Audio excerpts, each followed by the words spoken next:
Good morning, good afternoon, good evening, and welcome to another episode of the Mindful Drinking Movement podcast.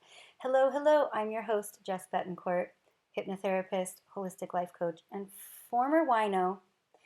And I'm on this journey with you to unravel the cultural immersion and the attachments that we collectively and personally have to alcohol in a way that feels good to us, in a way that feels like we're not ripping anything away or forcing ourselves to conform or to do things just because we, air quotes, should, but to change your relationship with alcohol because you want to, because it's coming up for you, it's bubbling to the surface. That's why you're listening to this podcast. That's probably why you read Quitlet. That's why you do cleanses and do months without alcohol, because you want to know yourself better, because you want to be able to deeply connect with life in a way that you're probably acknowledging that alcohol is preventing you from doing, at least alcohol in its habitual usage. That's why we're here, and that's what we're up to. And I'm recording this podcast here on Friday the 13th, which has connotations of being a negative day. But let me just say that Friday is ruled by Venus. So it's a day of love and beauty and self-care and taking care of oneself. And 13, if you look at the numerology of 13, it's not a doomsday number, although I think it's interesting that a lot of elevators don't have a 13th floor. But 13 in numerology is the ability to bring about change, which can often lead to having a positive outlook.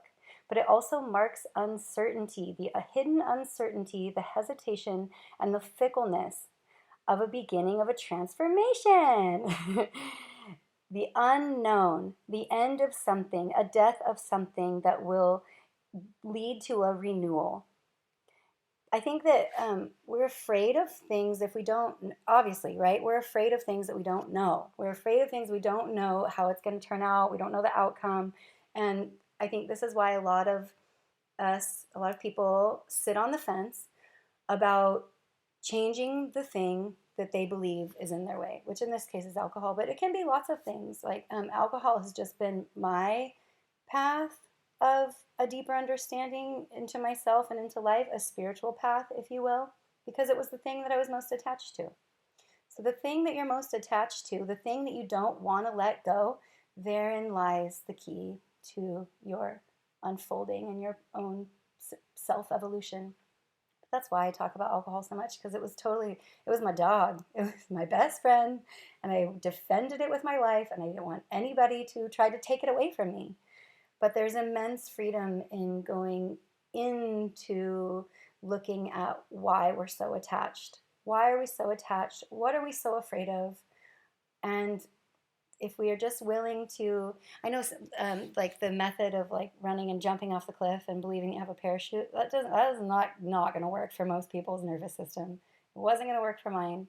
But some people do that, like hence like the immediate decision to be sober, a brave, bold move.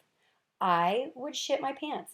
I don't think that I could do that, which is why I have this method of weaning and harm reduction and evolving while minimizing and removing and just ultimately becoming someone, changing your identity to become someone who just prefers not drinking. So here we are. Today's episode is the 5 unconventional things that I do to help me not think about drinking. Oh, first let me mention that I am hosting a 21-day holistic health challenge coming up in October. And it's going to be a challenge to not drink for 21 days. So it is a quote, sober container. But it's more than that. It's not just don't drink for 21 days, because how boring and how annoying is that? It is about changing your mindset. It is about implementing healthier habits. Because when you raise your energy and you raise your baseline level of health, here comes an airplane, your tolerance goes down. You notice much more rapidly when you do drink how it affects you. And so taking this break from alcohol, but also implementing these wonderful, nutritional, health giving, life affirming habits into your day at strategic points turns up your natural level of health so that when you introduce a toxin, when you do have a drink, your body is like, wait a minute, that's not what we're getting used to. We're getting more used to this high vibe feeling without drinking because we're doing these other things, such as meditating, detoxing, pleasurable movement for the body, hypnosis, and these other things that I'm going to help you get more in alignment with, that you can adopt as part of your lifestyle in a way that feels fun for you. So it has to be fun to not drink. Otherwise, it's not going to last. It's going to be like a flash in the pan or like a painful, dry month. And we don't want that. That's not sustainable. And who wants to do that? I don't want to do that. I'd rather drink than be annoyed by not drinking. You know what I mean? Okay. So the purpose of the 21-day holistic health challenge is to help you create a sustainable low to no alcohol lifestyle so that you can have more energy and clarity for the things that you really love doing that truly make you feel good. And you start to shift your identity as somebody who does those things more than somebody who drinks as a default to solve certain problems, the problems of boredom, stress, needing to relax, needing a break, all of those things that alcohol seems to satisfy. But that we know that alcohol is not a good long-term solution. So we have to change these like micro ways that we're using alcohol and insert a different solution into those times and into those scenarios. And then you repeat, and then you rinse and repeat. And then you try on and you keep what you like, and then you let go of the rest. So we'll be working with a nourishing diet, creating medicinal drinks from scratch, but like really simple stuff that you can just make in your kitchen, doing small but pleasurable movement for about 5 minutes a day. Of course, there's always mindfulness techniques, meditation, and there will be 3 series of group hypnosis. All right. So I hope you join me on that. It's going to be really, really, really awesome. And you get long-term access to the content so you can use it again and again. All right, so the unconventional things that I do to help me not think about drinking. First of all, I talk about it. I talk about it. I talk about it on my podcast. I talk about it on my Instagram. I write newsletters about it. I talk about it because it releases the fear and the shame that is so clustered around one's drinking. I lived for 2.5, 2.5 decades in the closet about my drinking, not wanting to see it myself, consoling myself that I was drinking the same amount as the other people around me, or even less than some people that I could see had severe cases of alcohol use disorder. I didn't talk about it in a way that I just didn't talk about it. We don't talk about our drinking. We just do it. We don't talk about how much we're going to drink or how little we're going to drink. But why not? Why don't we? And when I started doing that, it like broke the spell that alcohol had on me, because I was living in this, like, I don't want to say a sleazy relationship, but an unhealthy relationship with alcohol that was like between me and alcohol, and nobody else was invited and nobody else was allowed to it. Of course, I drank with other people, but like the way that I felt about alcohol was just for me and me alone. The way that I hid alcohol in the house, that I would like turn on the faucet when I was pouring wine sometimes because I didn't want my husband or whoever to hear it. Um, Things like that, like those sneaky little secrety things that kept my relationship with alcohol in the dark, even to myself. I didn't see it for what it was for so long because I just would I just didn't want to talk about it. I just wouldn't talk about it. But in talking about it, it releases the fear and the shame and the weight that we carry when we have to live in that way of secrecy. In secrecy, lives this like inability to move on. If we don't talk about the things that weigh on our conscience and that do cause us shame and regret and fear, then it's like giving the thing all of our personal power, and all of our ability to do anything about it. It's like, here, alcohol, you have control over me because I'm afraid to say anything about this relationship that I'm in. But when you do begin to crack open that egg, when you crack that open and let some light come into there, you reclaim your sovereignty. You reclaim your own personal power, your ability to choose, and you create or enhance and force this ability to choose differently, to see things differently, to have a different perspective on what your relationship with alcohol is.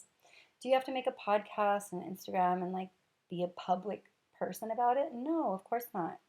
You can speak in confidentiality to another trusted person.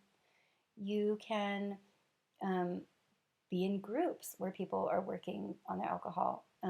I have one, it's called What Do I Know? You can also check that out in the show notes.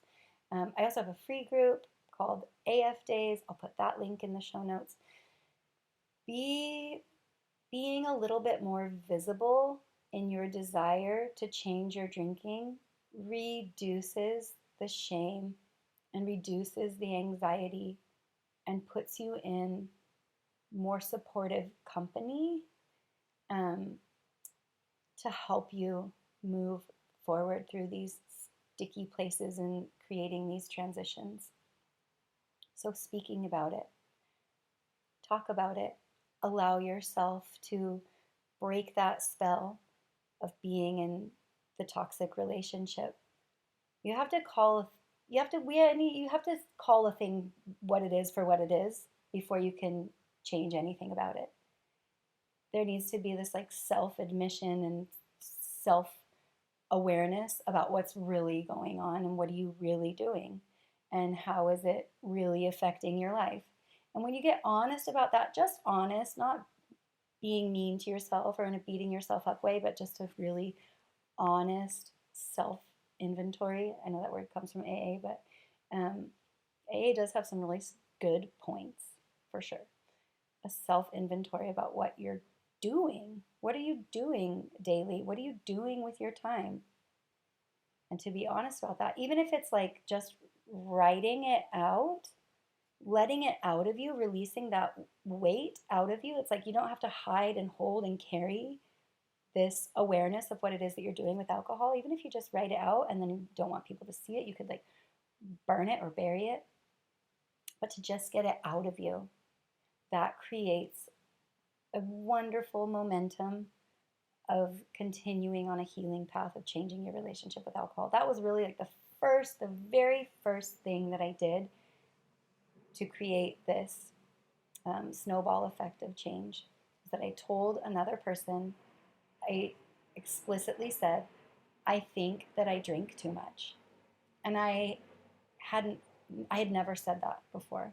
But when I said it, it felt really powerful. It felt really true. Like my arm hairs stood up and it became me reclaiming myself from my attachment to drinking. So I really encourage you to do something similar, to speak truth to it, to talk about it. Talk about it so you feel less shame about it. The second thing that I do on a daily basis is I meditate and or I listen to hypnosis recordings or I do self-hypnosis on myself.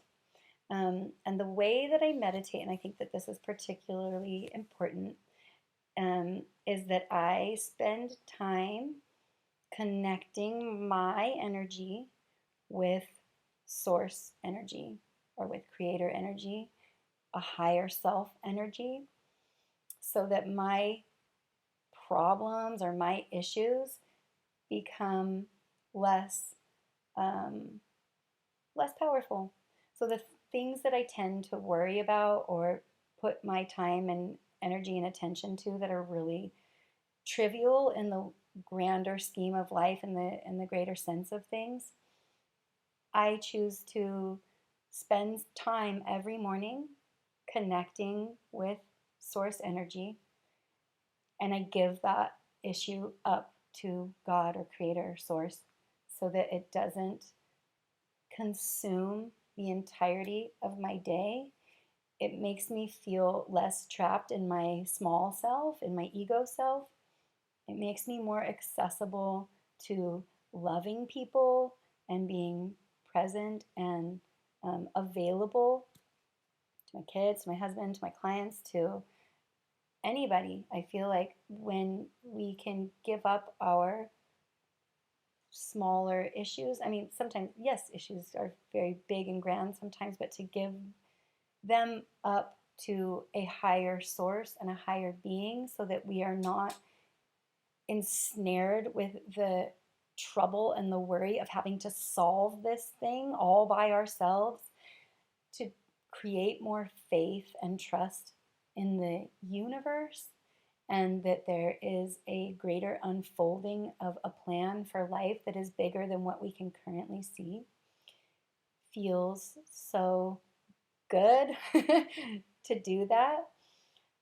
So if you have a meditation practice, you can just add this to like create an intention. I energetically move my energy upwards. I'll describe what I do kind of briefly, but you can listen to some of my other meditations that are found further in the podcast if you would like to do this a bit further.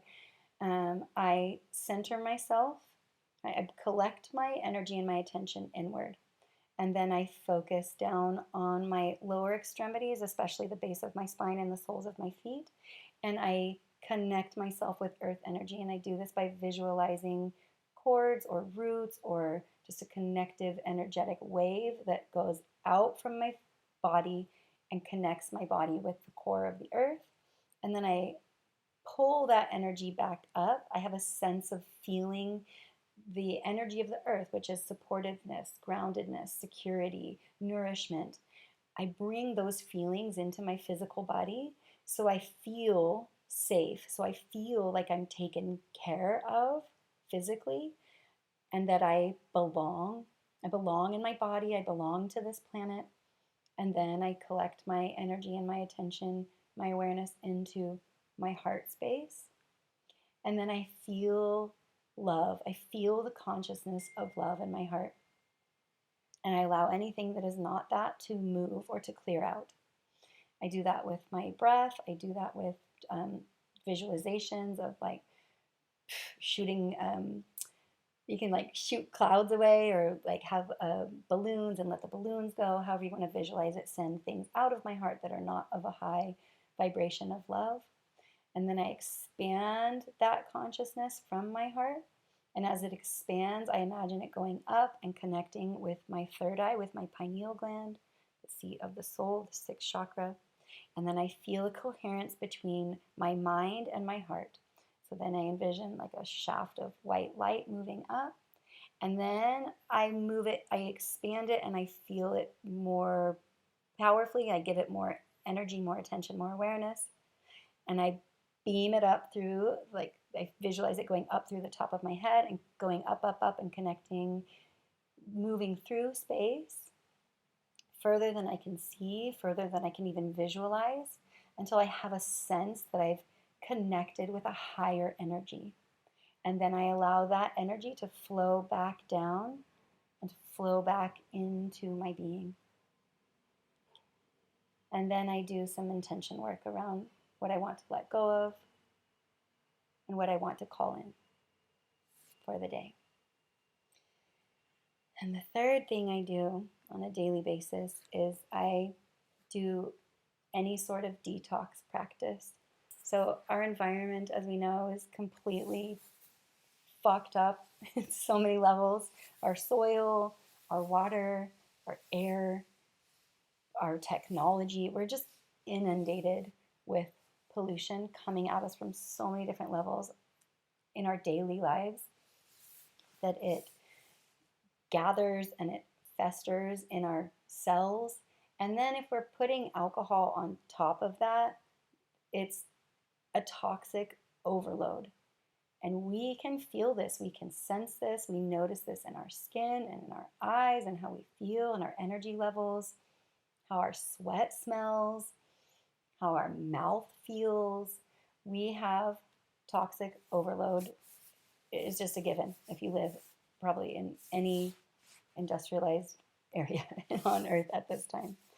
And so it's really important to take extra efforts to detox your system and to detox your body and to create less toxic stress. And so the simplest one is so easy, just to squeeze some lemon in some water first thing upon awakening. This helps detox your liver and your kidneys, purify your blood. It sets up your digestion to be working more optimally first thing in the morning. To have probably no shame in the game, but probably the worst thing that a lot of us do is to just drink caffeine straight away first thing in the morning. Coffee on an empty stomach wreaks havoc on your system. I invite you to first thing in the morning to think of something that you can do to stimulate a detoxifying process first thing. This can be like dry skin brushing, lemon water. There's charcoal pills available. If you're in the States, they have those at Whole Foods. I find them here in Europe and Spain at the herbolarios. You can find them, and they're not expensive. Taking charcoal pills to help purify your blood and detox your blood. What else?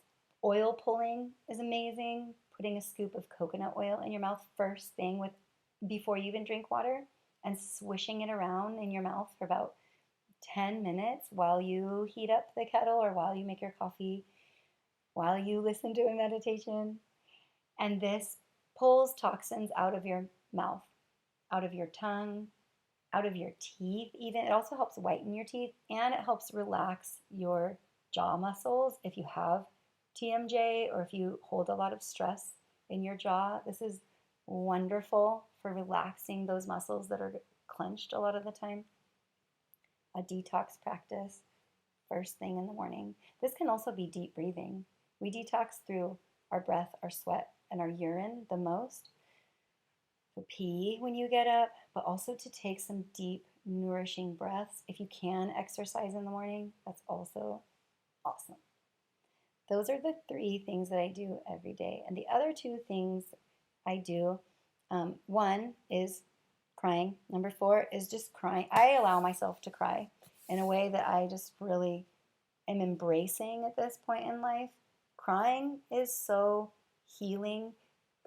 Crying helps us de-stress. Crying helps us release from our body stress hormones. It helps us cleanse. It helps us let go of what we no longer need.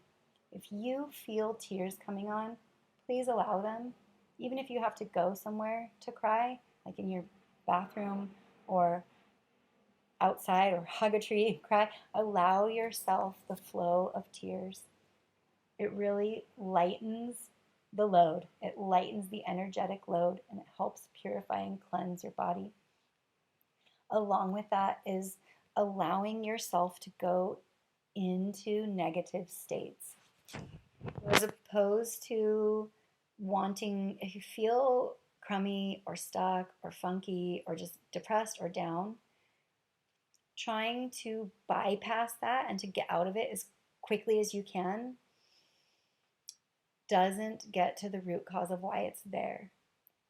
It's bypassing. That is bypassing, and it's squishing down and repressing the meaning for that state for you.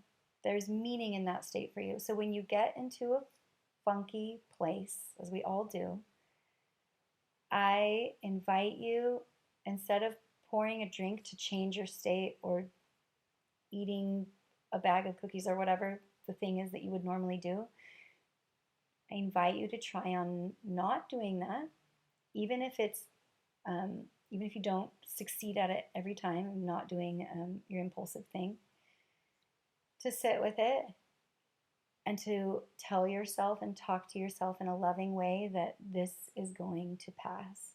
This is going to pass like weather. It's going to move through your consciousness. It's going to move through your energetic field, and you're going to feel different on the other side of it. And it might take a couple hours, it might take a day or a couple days or however, but there is information in these lower states for us about what needs to change in our lives.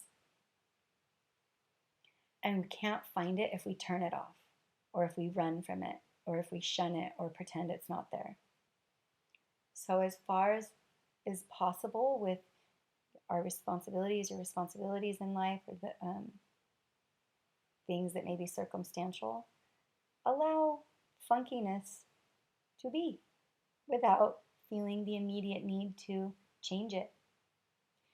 Maybe there's something that you need to remember in there, something about who you are and your deepest desires and your soul's calling. Maybe that's in there, and you're going to miss it if you step over it and are in a rush to drink it away or to move it away. Swim around in there a little bit. Just a little bit, like not to send yourself into super panics or distress states, but to be like an explorer of your own consciousness, to be brave, to be someone who is willing to sit with yourself. It will shift, it will move, it will. You are everything that you need. You have everything that you need to do that. It's really just it's like cultivating a state of allowing things to move through you and to show you something and to reveal something to you. Those are the things I do. And another thing that I do, I'm doing it seasonally now, and I really love it, is I microdose psilocybin. I do 30-day protocols where I have 1 gram one day, and then I take 2 days off, and then I repeat that process for 30 days. And in doing this, I've done this is a year now. I've been doing microdosing rituals seasonally, so 4 times a year. I do notice that I feel much calmer. I feel that my threshold for what I can handle and manage, and the clarity of my thought and the quality of my thought, is enhanced. I'm not encouraging anyone to go microdose who feels wary or afraid of it. This isn't a push to go microdose. It is a saying. I am saying, though, however, if you are curious about it and you feel that you are a good candidate for it, it feels in alignment with you, I have an affiliate link with a company that I trust that is based in Canada, also one here in Europe in Amsterdam, and I will put those links down in the show notes as well. If you're curious about trying microdosing and you are a good candidate for it, meaning that you feel drawn to it, you feel in alignment with it, I have discount codes you can also use down in the show notes below. I will be inviting people who are in the 21-day Holistic Health Challenge to try microdosing. Again, if you feel in alignment with it. And so you can try on microdosing overlapping a contained or a supportive container where you're also not drinking, so that you can feel more deeply the effects of how you're healing your brain and you're healing your nervous system using small amounts of plant medicine. It's optional, of course, but that will be there as a tool for those who are interested. So, I hope you have a beautiful, wonderful rest of your day. If you're listening to this on September 13th, Friday the 13th, get out there and create some radical change for yourself. Again, the meaning of the 13 is that it's scary to step into, but the rewards are huge. 13 feels wary because it's an unknown. But stepping into the unknown is also one of the most fulfilling and thrilling things that we can do as human beings. It's a way to change our state. It's a way to break up the stagnancy of normalcy and boredom that we've grown accustomed to. It's a way to connect more deeply with yourself on your soul's journey on this planet at this time. Step a little bit further into the unknown. It's fun. It feels good. It is scary. It is scary, but it's also like fun scary. Scary and fun at the same time. Yes, they can coexist. I don't really like, let's not use the word scary. Thrilling, exciting, unknown, um, full of potential. Those are better words, I think. Okay, we don't need to be afraid. We can be excited instead. I hope you have an amazing day, and I will see you soon.